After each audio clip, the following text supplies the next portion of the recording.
அன்புலக தமிழ் உறவுகளே, மீண்டும் ஒரு உலக நகர்வுகள் நிகழ்வினூடாக உங்கள் அனைவரையும் சந்திப்பதில் மிகவும் மகிழ்ச்சி. இன்றைய இந்த நிகழ்வில் நான் ஆஸ்திரேலியாவிலிருந்து அருள், என்னுடன் இங்கிலாந்திலிருந்து இராணுவ புலனாய்வு மற்றும் அரசியல் பொருளாதார ஆய்வாளர் கலாநிதி அருஸ் என்னுடன் கலந்து கொள்கின்றார். வணக்கம் அருஸ்.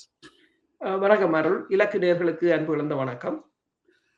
ஆம், இப்பொழுது கிடைக்கின்ற தகவல்களின்படி ஈரானின் மீது அமெரிக்கா குண்டுகளை தொடர்ந்து பொழிந்து வீசி வருகிறது என்பது ஒரு தகவல் பெறுகிறது.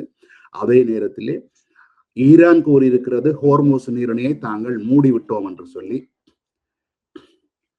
அதே நேரத்திலே அமெரிக்கா சொல்லுகிறது இன்னும் ஹோர்மூஸ் நாங்கள் திறந்து வைத்திருக்கிறோம் என்று. இதை பற்றின முதல் தகவல்களை இப்பொழுது வழங்குங்கள். மீண்டும் அமெரிக்காவுக்கும் ஈரானுக்கும் இடையிலான சண்டை தீவிரமடைந்திருக்கின்றது. நாங்கள் நேற்றைய காணொளியில் பேசியிருந்தோம். நீங்கள் அதை பார்த்தால் அல்லது பார்க்காவிட்டால் மீண்டும் பார்த்தால் தெரியும். நாளை மிகப்பெரிய ஒரு போர் ஆரம்பமாக போகிறது என்று சொல்லி ஒரு அமெரிக்க ஊடகம் தெரிவித்ததாக நேற்றைய காணொளியில் நாங்கள் அதை கூறியிருந்தோம். அதே போலதான் இன்று மிகப்பெரிய போர் வெடித்திருக்கிறது. இரண்டு தரப்பும் பலமாக தாக்கி இருக்கிறார்கள். அமெரிக்கா கிட்டத்தட்ட 140க்கு மேற்பட்ட இடங்களை தாக்கி இருக்கிறது. பண்டர் அபாஸாக இருக்கலாம், ஹசேன் தீவாக இருக்கலாம், தென் பகுதி ஈரான் தென் பகுதி. இதில் ஈரான் முதலில் அறிவித்திருந்தது தமது தரைப்படையின் லெப்டினன்ட் கர்னல் தர அதிகாரி ஒருவர் கொல்லப்பட்டிருக்கிறார்.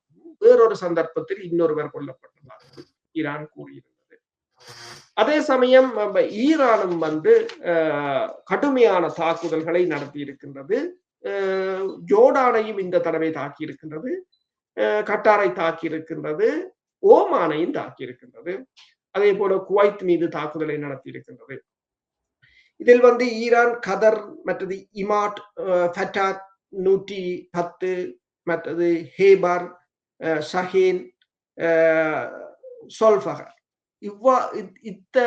இவ்வாறான வேறுபட்ட ஏவுகணைகளை ஈரான் தாராளமாக பயன்படுத்தி இருக்கின்றது. இந்த தாக்குதல்களில் குவைத் பகுதியில் இந்த ஹிமாஸ் என்ற அமெரிக்காவின் பல்குழல் உந்துகணை செலுத்திகள் தளம் தாக்கப்பட்டிருக்கின்றது. அது காணொளிகளில் பார்க்கும் போது அந்த தளம் பற்றி எரிகிறதை பார்க்கக்கூடியதாக இருக்கின்றது. அவர்கள் ஏவுகணைகளை ஏவுவதற்கு முன்னர் ஈரான் அதை துல்லியமாக தாக்கியதால் அங்கிருந்த ஏவுகணைகளும் சேர்ந்து வெடித்திருப்பதாகவும், கிட்டத்தட்ட 3 அமெரிக்க படையினர் அதில் கொல்லப்பட்டதாகவும் 12 பேர் காயமடைந்ததாகவும் ரஷ்ய டுடே பத்திரிகை தெரிவித்துள்ளது. ஆனால் பிறகு வாஷிங்டன் போஸ்டும் அதை உறுதிப்படுத்தி இருக்கிறது. ஆனால் அமெரிக்காவின் மத்திய கட்டளை மையம் அது தொடர்பாக இதையும் கூறவில்லை. அதே போல கட்டார்ல இருக்கின்ற அல் உதை விமான நிலையம் தாக்கப்பட்டிருக்கின்றது, விமான தளம். அதில் அந்த குண்டுகள் வீழ்ந்த போது 19 tanker KC-135 19 டேங்கர்களும் 4 C-17 Globe master சரக்கு விமானங்களும் அங்கு நின்றதை அந்த செய்மதி படங்கள் காட்டுகின்றன. தாக்குதலுக்கு முன்னர் தாக்குதலில் அவர்கள் சேதமடைந்ததா என்னன்னு தெரியவில்லை. அதே நேரம் இந்த சேட்டலைட் படங்களின் அடிப்படையில் ஒரு விமான ஹேங்கர், அதாவது விமானங்கள் தரிப்பிடம் சேதமடைந்திருப்பதை பார்க்கக்கூடியதாக இருக்கின்றது. இந்த தாக்குதல்கள் எப்போது ஆரம்பமாகினது என்று சொன்னால், கட்டார் ஓமான் வழியாக அமெரிக்க கடற்படையினரின் பாதுகாப்புடன் கப்பல்கள் செல்ல முற்பட்ட போது ஈரான் இந்த கிரிஷ் தீவில் இருந்து ஆன்டி ஷிப் குரூஸ் மிசைல்ஸை ஏவி இருந்தது. அதன் மூலம் ஒரு கப்பல் தாக்கப்பட்டிருந்த கேலக்சி என்ற கப்பல், அதில் இருந்த 23 பேர் மீட்கப்பட்டதாகவும் ஒருவர் இந்தியர் காணாமல் போனதாகவும் இந்தியா அதற்கு தனது எதிர்ப்பையும் தெரிவித்திருந்தது. அதைத் தொடர்ந்து இந்த கடந்த சில மணி நேரங்களுக்கு 3 கப்பல்களை ஈரான் தாக்கியது. அதைத் தொடர்ந்து அமெரிக்கா தாக்குதலை ஆரம்பித்திருந்தது. குவைத்தின் இராணுவத்தின் தகவல்களின் அடிப்படையில் 3 வட போர் முனையில் இருந்த 3 நிலையங்கள் தங்கள் தாக்கப்பட்டதாகவும், ஆஃப் ஷோர் ட்ரில்லிங் பிளாட்ஃபார்ம் என்று சொல்கின்றது, இந்த கடலில் இருக்கின்ற எண்ணெயை அகழ்ந்தெடுக்கின்ற பகுதி ஆளில்லாத தாக்குதல் விமானத்தை ட்ரோனால் தாக்கப்பட்டிருக்கிறது. அது சேதம் என்று குவைத் கூறுகிறது. ஒருவர் காயமடைந்திருப்பதாகவும் கூறியிருக்கின்றது. அதே சமயம் ஐக்கிய நாடுகள் சபை இது தொடர்பாக ஐக்கிய நாடு சபையின் பொதுச் செயலாளர் கூறியிருக்கின்றார், ஈரான் கப்பலை தாக்கியது தவறு, ஈரானை அமெரிக்கா தாக்கியது தவறு, ஈரான் ஏனைய வளைகுடா நாடுகளை தாக்கியது தவறு, எல்லோரும் இதனை நிறுத்த வேண்டும், இவர்கள் எல்லோரும் உலகத்தின் அமைதிக்கு ஆபத்தானவர்கள் என்று பொதுப்படையாக கூறிவிட்டு சென்றிருக்கிறார். பஹ்ரைனில் இருக்கின்ற 5வது பிளீட் என்று சொல்கின்ற கடற்படை தலைமையகம் மீண்டும் தாக்கப்பட்டிருக்கிறது. சேட்டலைட் புகைப்படத்தின் மூலம் பார்க்கும்போது அதன் கட்டிட பகுதி சேதமடைந்ததை காணக்கூடியதாக இருக்கின்றது. அதே நேரம் புஷர் பகுதியில் இருக்கின்ற ஈரான் அணு மின் நிலையம் தாக்கப்பட்டதாக கூறப்பட்டாலும் ஈரான் அதற்கு சேதமில்லை என்று கூறியிருக்கின்றது. ட்ரம்ப் என்ன சொல்லி இருக்கிறார்? அமெரிக்காவின் அரசு தலைவர் தாங்கள் நேற்று ஒரு டீலை தாங்கள் மேற்கொண்டதாகவும் அது மிகவும் தரமான ஒரு உடன்பாடு என்று சொல்லியும், ஆனால் அந்த உடன்பாடு ஏற்பட்ட 2 மணி நேரத்தில் ஈரான் கப்பல்களை தாக்கிவிட்டதாகவும் அவர் கூறியிருக்கிறார். நிலைமை, அதாவது தற்போது இடம்பெற்ற தாக்குதல்கள் மிக கடுமையாக இருக்கின்றது. ஈரான் முற்றாக ஹோர்முஸ் நீரிணையை மூடிவிட்டதாக கூறியிருக்கின்றது. ஆனால் அதே சமயம் ட்ரம்ப் கூறியிருக்கின்றார், இல்லை ஹோர்முஸ் நீரிணை திறந்தே இருக்கின்றது என்று கூறியிருக்கிறார். அதே சமயம் ஈரான் 8 கப்பல்களை அமெரிக்காவின் கடற்படை கப்பல்கள் இடைமறுத்து திருப்பி அனுப்பிவிட்டதாகவும் கூறப்படுகின்றது. கட்டார் கூறியிருக்கின்றது, அந்த கப்பல் உரிமையாளர்களிடம் ஒன்றை கூறியிருக்கின்றது, இந்த கப்பல்களை இந்த நடவடிக்கைகளை தற்காலிகமாக நிறுத்தி வைக்குமாறு கட்டார் தனது கப்பல் உரிமையாளர்களை கேட்டிருக்கின்றது. இங்கே இப்பொழுது ஹோர்முஸிலே முக்கியமாக இந்திய கப்பல் ஒன்று, நான் நினைக்கிறேன் அதற்கு பேர் GFS கேலக்ஸி என்கின்ற ஒரு கப்பலும் தாக்கப்பட்டிருக்கிறது. அந்த கப்பல் தாக்கப்பட்ட ஒரு மாலுமி காப்பாற்றப்பட்டிருக்கிறார், இன்னொருவரை காணவில்லை என்றும் இந்தியா உத்தியோகபூர்வமாக ஈரானிடம் அதற்கான தங்களுடைய கண்டனத்தை தெரிவித்திருக்கிறது. எதற்காக இந்த இந்திய கப்பல் ஓமான் வழித்தடத்தினூடாக செல்ல முயற்சிக்க வேண்டும்? அவர்களுக்கு தெளிவாக தெரியும், ஈரான் தன்னுடைய ஹோர்முஸிலே தனது பகுதியினூடாகத்தான் கப்பல்களை செல்வதற்கு அனுமதித்திருந்தது. அப்படி இருந்தும் அவர்கள் எதற்காக சென்றார்கள்? சென்ற பின்னர் எதற்காக இப்பொழுது ஈரானின் மீது உத்தியோகபூர்வ கண்டனத்தை தெரிவிக்கிறார்கள்? அதனில் லாபம் இருந்ததா, அல்லது அமெரிக்காவுக்கும் இஸ்ரேலுக்கும் நாங்கள் சார்பாக இருக்கிறோம் என்பதை நிரூபிப்பதற்காகவா? ஆனால் ஈரானுக்கு சொல்வார்கள், சிலருக்கு ஒரு பக்கம்தான் அடி, இந்தியாவுக்கு 2 பக்கமும் அடிக்கிறது. இதற்கு முதல் இந்தியாவின் 3 கப்பல்களை அமெரிக்கா தாக்கியிருந்தது. அதில் 3 மாலுமிகள் காணாமல் போயிருந்தார்கள். இப்போது இந்தியாவின் கப்பல்கள் ஈரான் தாக்கி இருக்கின்றது. இப்ப 2 பக்கமும் அடி வாங்குகிற ஒரு நாடாகத்தான் இந்தியா இப்போது நிற்கின்றது. நீங்கள் கூறியது போலதான் இவர்கள் இந்த அமெரிக்காவின் தளம் பாதை, ஓமான் பாதை, அதை பயன்படுத்தினால் அமெரிக்காவுக்கு மகிழ்ச்சியாக இருக்கும். ஏனென்றால் அமெரிக்கா அந்த பாதையை திறந்ததை கப்பல்களை தனது பாதைகளால் வர வைத்து தான் அதில் ஒரு ஆளுமையை அல்லது அதன் பிடியை எடுப்பதற்கு. எனவேதான் அமெரிக்கா எல்லா கப்பல்களையும் கூறினது, ட்ரம்ப் கூறினார், தான் $20 பில்லியன் ஒதுக்குகிறேன் இன்சூரன்ஸுக்கு, நீங்கள் இதுக்களால் வாங்க, இன்சூரன்ஸ் கூடினாலும் தான் அந்த பணத்தை தருகிறேன் என்று கூட கூறியிருந்தார். இவ்வளவு தூரத்துக்கு அவர்கள் தங்கள் பாதையை தக்க வைக்க வேண்டும் அல்லது அதை பயன்பாட்டுக்கு கொண்டு வர வேண்டும் என்பதில் குறியாக இருக்கிறார்கள். அதை ஒரு வலுப்படுத்துமாக நீங்கள் கூறியது சரி, இஸ்ரேலையும் அமெரிக்காவையும் மகிழ்ச்சிப்படுத்துவதற்காகத்தான் அந்த கப்பலை அதற்குள்ளால் போயிருக்கிறார்கள். நேற்று கூட நாங்கள் பேசும்போது கூறியிருந்தோம், ஒரு கப்பலும் ஓமான் பாதைக்கு ஊடாக போகவில்லை. 2 கப்பல்கள் போயிருந்தாலும் ஒன்று இடைவெளியில் திரும்பி வந்து விட்டது, திரும்பி ஈரானுக்குள்ளால் தான் சென்றது என்று கூறியிருந்தோம். இந்த தடவை 3 கப்பல்களை இவர்கள் அதற்குள்ளால் கொண்டு செல்ல முற்பட்டிருக்கிறார்கள். ஈரான் ஏற்கனவே கூறியிருந்தது, அதாவது அந்த தாங்கள் கொடுக்கின்ற வரைபடத்தில் உள்ள வழித்தடத்தை பயன்படுத்த சொல்லி அதை மீறியது அவர்களின் குற்றமாகத்தான் கருதப்படலாம்.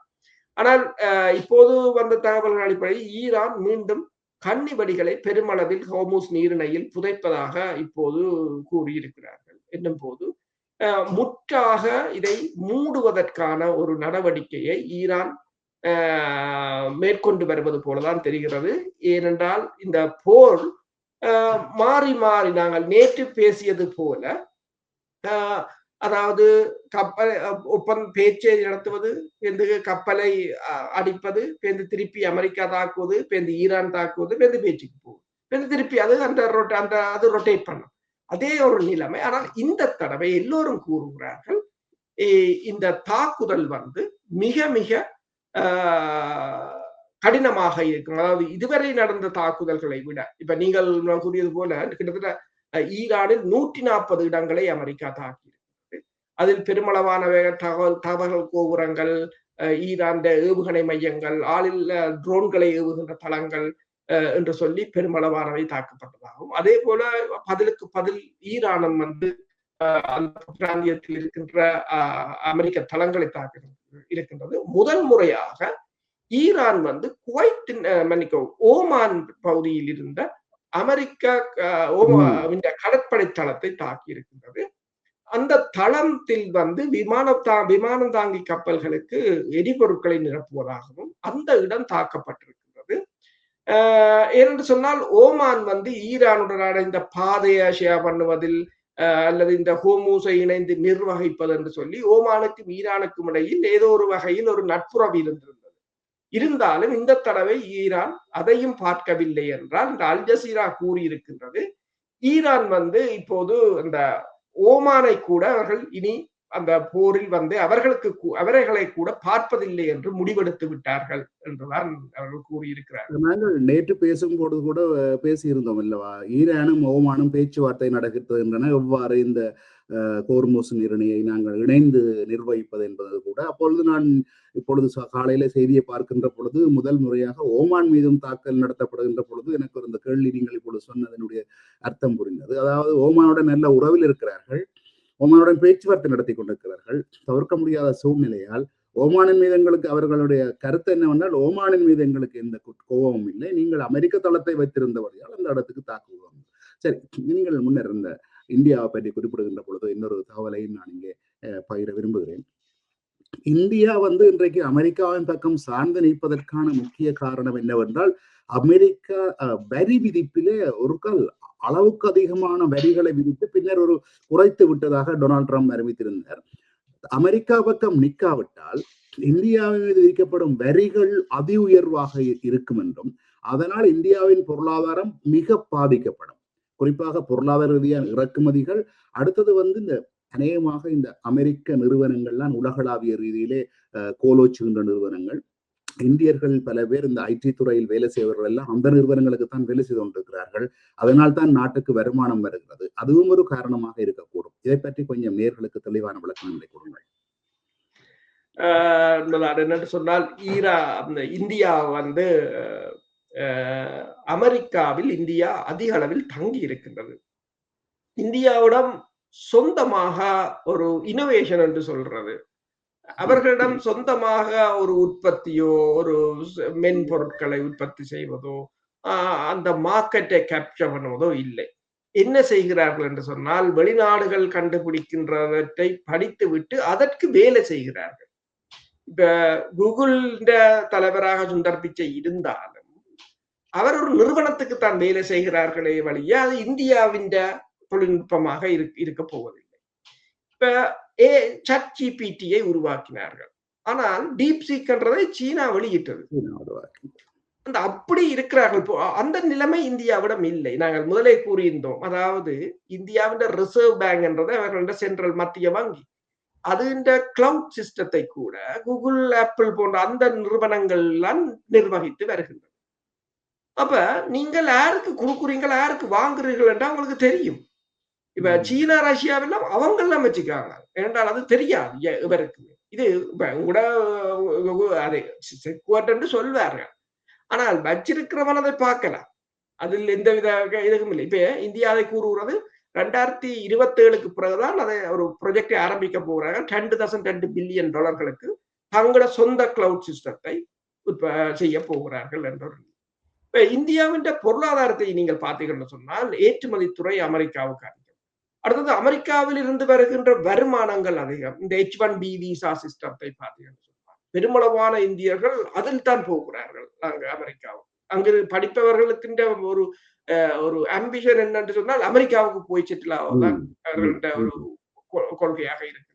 திருமணம் பேசும் பொழுது அமெரிக்க மாப்பிள்ளை வேண்டும் என்று கேட்கிறார்கள், விசா உள்ள மாப்பிள்ளை என்று இப்பொழுது பெண்கள் முன்வைக்கிறார்கள். கூறுங்கள். ஒரு சூப்பர் சிங்கர்லயே ஒரு சின்ன பிள்ளை பாடி அதுல என்னத்த சொல்றாருன்னு சொன்னா, நீ நல்லா பாடி இதண்டி வந்து என்ன நீ அமெரிக்காவுக்கு போலான்னு சொல்லுவோம். அதுதான் ஒரு லட்சியம் மாதிரி சொல்கிறார்களே தவிர தங்கள் நாட்டு இப்ப இங்கும் கூட இம்பீரியல் காலேஜ்ல நாங்க பார்த்தால் 2009, 2008 ஆண்டு கதையை நான் சொல்கிறேன். பெருமளவான சீன பிள்ளைகள் தான் படித்தார்கள். பெருமளவில் சீனர்கள் எல்லாம் பெருமளவில் படித்தார்கள். இந்த குயின் மேரி யூனிவர்சிட்டி எல்லாம். ஆனால் அவர்கள் திரும்பி சென்று விடுவார்கள் தங்கள் நாட்டுக்கு. இங்கு வந்து டெக்னாலஜியை படித்துக் கொண்டு தங்கள் நாட்டுக்கு போய் சிறு சிறு கைத்தொழில்கள் எல்லாரும் முதலாளிகள். அப்புறம் அங்கிருந்து அவர்கள் இந்த பொருட்களை இங்கு ஏற்றுமதி செய்கிறார்கள். அதுதான் அவர்கள் இந்த திட்டமாக இருக்கின்றது. ஆனால் இந்தியாவின் அது மறுதலை. அவர்கள் வந்து இங்கு அவர்களுக்கு ஒரு வேலை, பக்கத்துல ஒரு கோயில், ஒரு சாப்பிடறதுக்கு ஒரு ரெஸ்டாரண்ட் இருந்துட்டால் பிரச்சனை இல்லை. அவர்கள் அந்த வாழ்க்கை அதோட செட்டில் ஆகி விடுவார்கள் என்ற ஒரு நிலை. ஆனால் சீனா அவ்வாறான நிலைமையில் இல்லை. அவர்கள் திரும்பி செல்கிறார்கள். அதுதான் அந்த வித்தியாசம். இப்ப நீங்க பாத்தீங்கன்னு சொன்னா, அன்றைக்கு நான் குயின் மேரி யூனிவர்சிட்டி ஒரு இண்டஸ்ட்ரியல் போட்ல இருக்கிறேன்னா நம்ம வருஷத்துக்கு ஒருக்கா போறோம். அப்ப அவர்கள் சீனாவில இந்த குயின் மேரி யூனிவர்சிட்டி ஒரு பிரான்ச்சை அங்க திறந்திருக்கிறார்கள். இங்க இருக்கிற லெக்சரர்ஸ் வேற போய் அங்க படிப்பிக்கிறது சொல்லி இவங்களோட டெக்னாலஜி அங்க போகிறது வருகிறது என்று சொல்லி. இப்ப நீங்கள் சொன்னது போலதான் அப்ப இந்தியாவுக்கு இது ஒரு பிரச்சனை என்னன்னு சொன்னால், அமெரிக்காவுடன் பகைத்து கொண்டால் அது பல விதங்களில் பொருளாதாரத்தை பாதிக்கும். ஒன்று வெளிநாட்டு வேலை வாய்ப்பு அல்லது இந்தியா விசாக்கள் தடைப்படுமாக இருந்தால் அது இந்தியாவுக்கு வருகின்ற பணம் பெருமளவில் பாதிக்கப்படும். அதே போலதான் வளைகுடா நாடுகளும். இப்ப துபாயில எல்லாம் இந்தியாவின் முதலீடுகள் அதிகம். அதே போலதான் அமெரிக்காவுக்கான ஏற்றுமதி, அதனூடான வரி, அந்த வரியை தாங்க முடியாத ஒரு நிலை. பங்கு சந்தையை பொறுத்த வரையிலும் உங்களுக்கு தெரியும், அதானி குழுமமாக இருக்கலாம், அம்பானி குழுமமாக இருக்கலாம், அவர்கள் மீதான வழக்குகளை போட்டு ஒரு நாளில் கூட 140 பில்லியனை ஷேர் மார்க்கெட்டில் இல்லாது செய்து விட்டார்கள். அப்ப இந்த நிலைமைகளை எல்லாம் சமாளிக்க முடியாத ஒரு நிலையில் தான் இந்தியா வந்து ஏதோ ஒரு வகையில் அமெரிக்காவுக்கு இந்த சில நடவடிக்கைகளுக்கு ஒத்துழைப்பு வழங்க வேண்டிய ஒரு நிர்பந்தத்துக்கு கீழ் இருக்கின்றது. உங்களுக்கு தெரியும், இந்திய ரூபாயின் வீழ்ச்சியும் கூட கிட்டத்தட்ட 90 ஒரு பவுன்ஸ் இங்க 90 ரூபாயாக இருந்தது அல்லது 100ஆக இருந்தது. இப்போது 125, 130 ரூபாயாக வீழ்ச்சி அடைந்திருக்கின்றது என்று சொன்னால் இந்திய பொருளாதாரம் தற்போதைய நிலையில் அதிகமாக அடி வாங்குகிறது.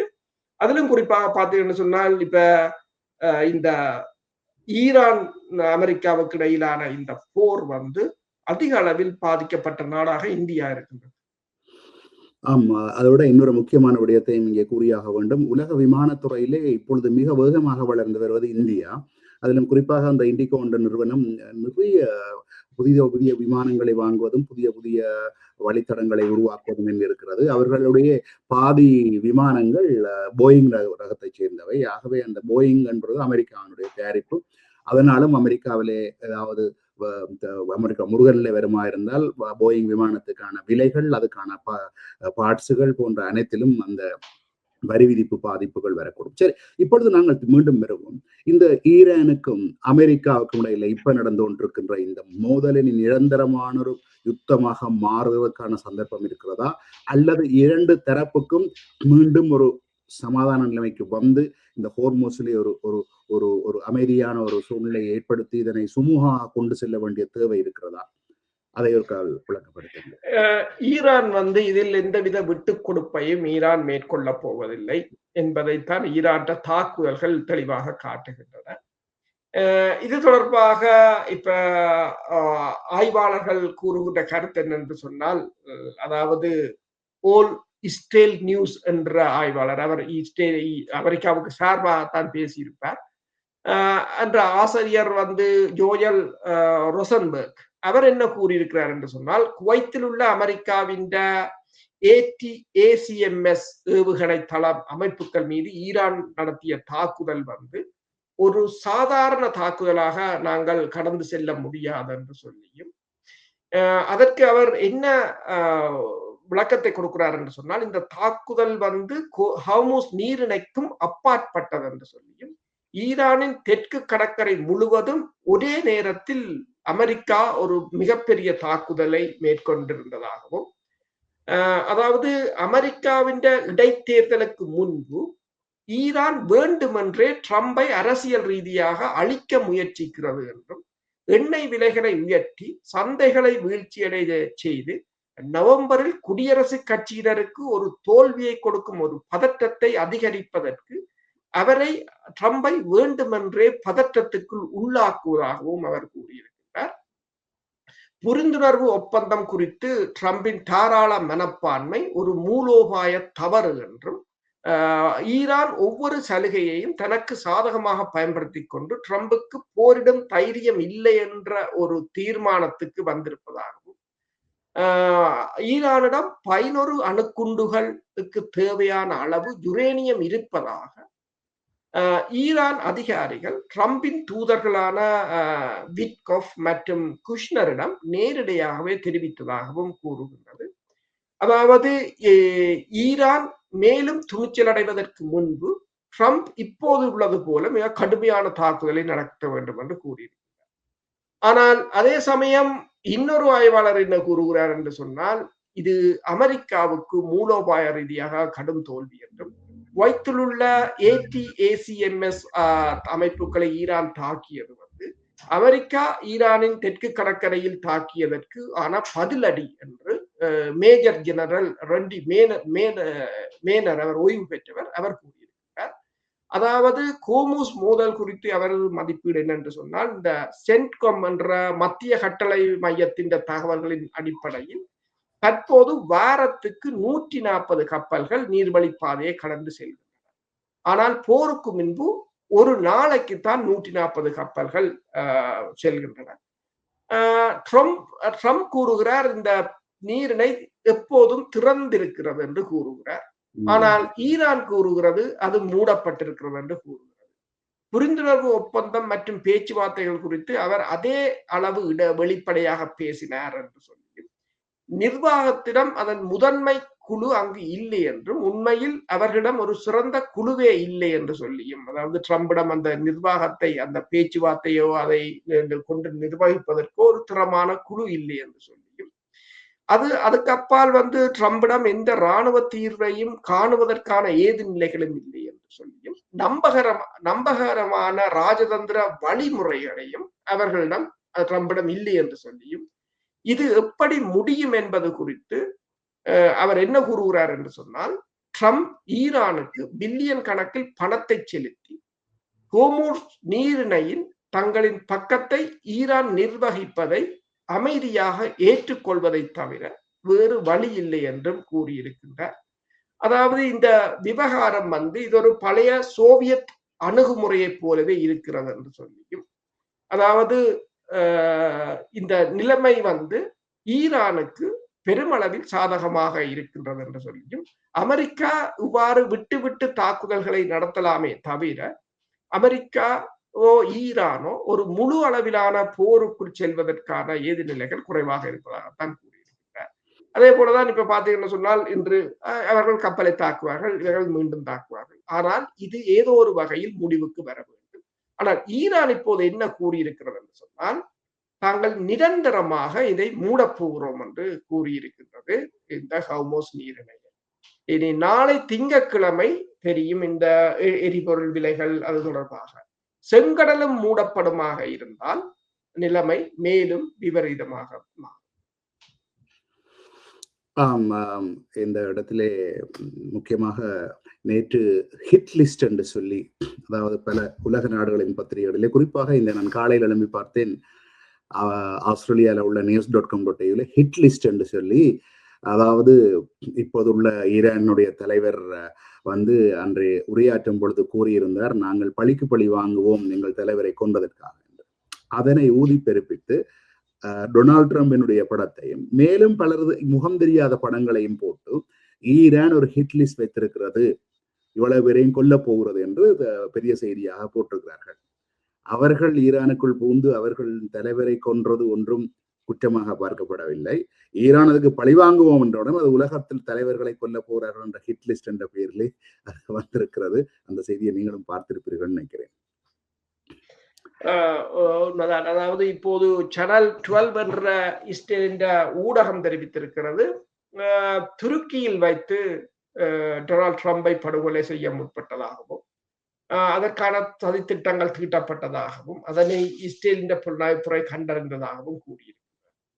அதே சமயம் ட்ரம்பை படுகொலை செய்வதற்கு ஈரானின் குறிப்பிட்ட சதித்திட்டம் தொடர்பாக இஸ்ரேலுக்கான அமெரிக்க தூதர் வந்து மைக் ஹக்கபி அவர் என்ன சொல்லியிருக்கிறார் என்று சொன்னால், அமெரிக்க அதிபர் ட்ரம்பை ஒழித்து கட்டும் நோக்கில் ஒரு குறிப்பிட்ட சதி திட்டம் குறித்து இஸ்ரேலிய உளவுத்துறை இந்த வாரம் எங்களுக்கு தகவல் தந்ததாகவும், இது மிகவும் தீவிரமான ஒரு விடயம் என்றும், ஈரானியர்கள் கூறுவதும் செய்வதும் கடந்த 47 ஆண்டுகளாக அவர்கள் செய்து வருவதிலிருந்து எந்த வகையிலும் மாறுபட்டதல்ல என்பதை அமெரிக்கர்கள் புரிந்து கொள்வது அவசியம் என்று நான் கருதுகிறேன்.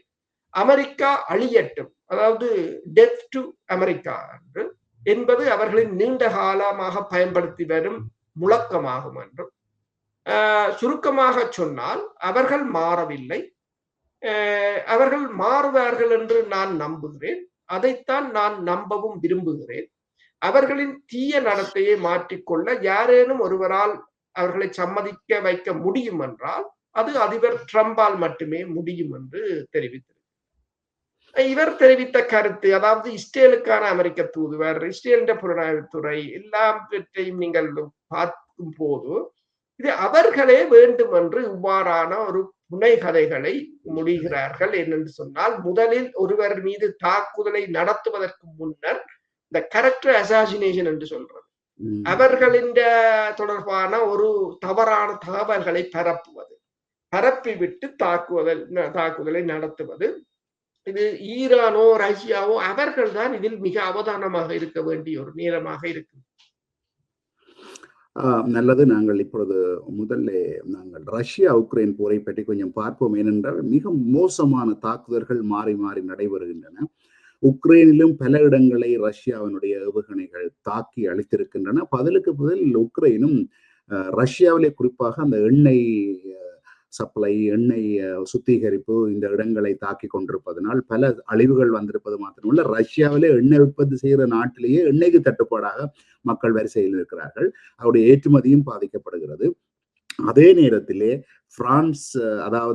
பிரான்சிலே இந்த ரஷ்யாவுக்கு எதிராக இப்ப ரஷ்யாவை கண்டிப்பது போலவும் ரஷ்யாவுக்கு என்ன செய்யலாம் என்றும் தீர்மானிப்பதற்காக மாநாட்டு கூட்டம் ஒன்று நடப்பதாகவும் இருக்கிறது. நீங்கள் முன்னர் கூறுனீங்களே, ரஷ்யாவை எப்படியாவது வீழ்த்துவதற்கு இந்த நேட்டோ நாடுகள் அல்லது ஐரோப்பிய நாடுகள் முயன்று கொண்டிருக்கிறார்கள் என்று சொல்லி, அதையும் சேர்த்து இந்த இப்போது நடக்கின்ற உக்ரைன் அந்த ரஷ்ய யுத்தத்தின் உக்கிரம் பற்றியும் கொஞ்சம் கூறுங்க. உக்ரைன் ரஷ்யா போர் வந்து மிக உச்சக்கட்டத்தை அடைந்திருக்கின்றது.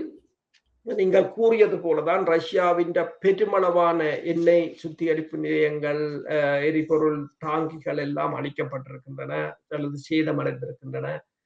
டீசலை ரஷ்யா ஏற்றுமதி செய்வதை நிறுத்தி இருக்கின்றது.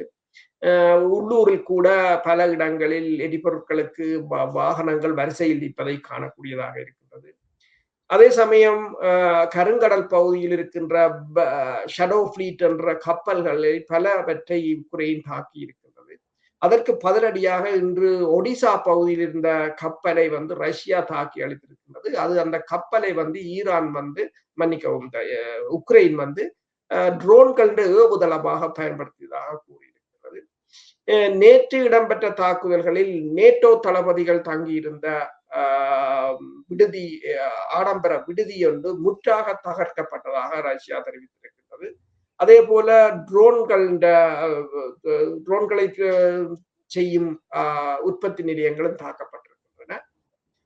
சப்ரோசியா பகுதி உட்பட பல பகுதிகளில் வந்து இந்த எண்ணெய், அதாவது பெட்ரோல் ஸ்டேஷன்களை கூட ரஷ்யாவின் ஆளில்லாத தாக்குதல் விமானங்கள், அதாவது ட்ரோன்கள் தாக்கி அளித்திருக்கின்றன. அதே போல உக்ரைனும் வந்து மோசமாக தாக்கி கொண்டிருக்கின்றது. கள நிலைமைகளை பொறுத்தவரையில் தரைப்படை நடவடிக்கையில் ரஷ்யா கணிசமான அளவு முன்னேற்றத்தை கண்டிருக்கிறது. உக்ரைன் வந்து அதனை ஈடுகட்டும் விதமாக இந்த ட்ரோன்களை கொண்டு தாக்குதலை தான் நடத்தி கொண்டிருக்கிறது. இப்போது ஐரோப்பிய ஒன்றியம் தான் இதில் சிக்கி இருக்கின்றது. ஐரோப்பிய ஒன்றியத்துக்கு இப்போது இந்த ரஷ்ய போரை எவ்வாறாயினும் வெற்றியடைய செய்ய வேண்டும். இல்லை என்று சொன்னால் ஐரோப்பாவில் ரஷ்யா தான் மிக பலமான நாடாக மாறும் என்ற அந்த தோல்வியை ஏற்றுக்கொள்ள ஒரு முடியாத நிலை. அதற்குள் தான் உக்ரைனை பலிக்கடா ஆக்கியிருக்கிறார்கள். 42 மில்லியன் மக்களை கொண்ட உக்ரைன் இன்றைக்கு 20 மில்லியன் மக்களாக குறைந்திருக்கின்றது. அங்கு கட்டாய ஆட்சேர்ப்புகள் தொடர்ச்சியாக இடம்பெறுகின்றன. அதை தவிர்ப்பதற்காக மக்கள் ஓடுவதும், இன்று கூட கூறினார்கள் 3வது மாடியில் இருந்து ஒருவர் குதித்து இறந்து விட்டார் என்று சொல்லியும் அந்த கட்டாய ஆட்சேர்ப்பிலிருந்து தப்புவதற்கு. இது 1989 90களில் அங்க ஆக்களை பிடித்தது போல எங்களோட தாயகத்துல வடக்கு கிழக்குல இந்திய ராணுவம் இருந்த போது அப்போது கொழும்புக்குத்தான் பெருமளவானவர்கள் தப்பி ஓடினார்கள். அவ்வாறான ஒரு நிலைதான் பலர் அந்த ஆற்றை கடந்து வெவ்வேறு நாடுகளுக்கு தப்பி ஓடும் போது கூட பெருமளவானவர்கள் இறந்து போனார்கள் என்று கூட கூறியிருக்கிறார்கள். நீங்கள் சொல்றது போல இப்ப ஐரோப்பிய ஒன்றியம், இப்ப பிரான்ஸ், ஜெர்மனி, பிரித்தானியா தான் இதில் முக்கியமாக நிற்கின்றன. அதோட போலந்து வந்து உக்ரைனுக்கான ஆயுத சப்ளையின் பின்தளம் என்றிய பேஸாக போலந்து தான் நிற்கின்றது. இப்போது ஒரு கதை வெளிவந்திருக்கிறது, போலந்தை தாக்க போகிறது ரஷ்யா என்று சொல்லி. போலந்தை தாக்கினால் ஆர்டிகிள் 5 நேட்டோ ஆக்டிவேட் பண்ணுமா என்று ஒரு கேள்வியும் இருக்கின்றது. அதை அவர்கள் ஆக்டிவேட் பண்ணுகிற நிலையில் இப்போதைக்கு இவர்கள் இல்லை. அவ்வாறு ஆக்டிவேட் பண்ணாலும் அது ஒரு அணு ஆயுத யுத்தத்தில் தான் வந்து முடியும் என்ற ஒரு நிலை. தொடங்கிய எந்த போரையும் இப்போது முடிக்க முடியாத நிலையில் நிற்கிறார்கள். அதுதான் மிகப்பெரிய ஒரு பிரச்சனை. சரி, நாங்கள் இப்பொழுது இந்த இஸ்ரேலுக்கும் லெபனானுக்கும் இடையிலான யுத்தம் பற்றின தகவல்களுக்கு வருவோம்.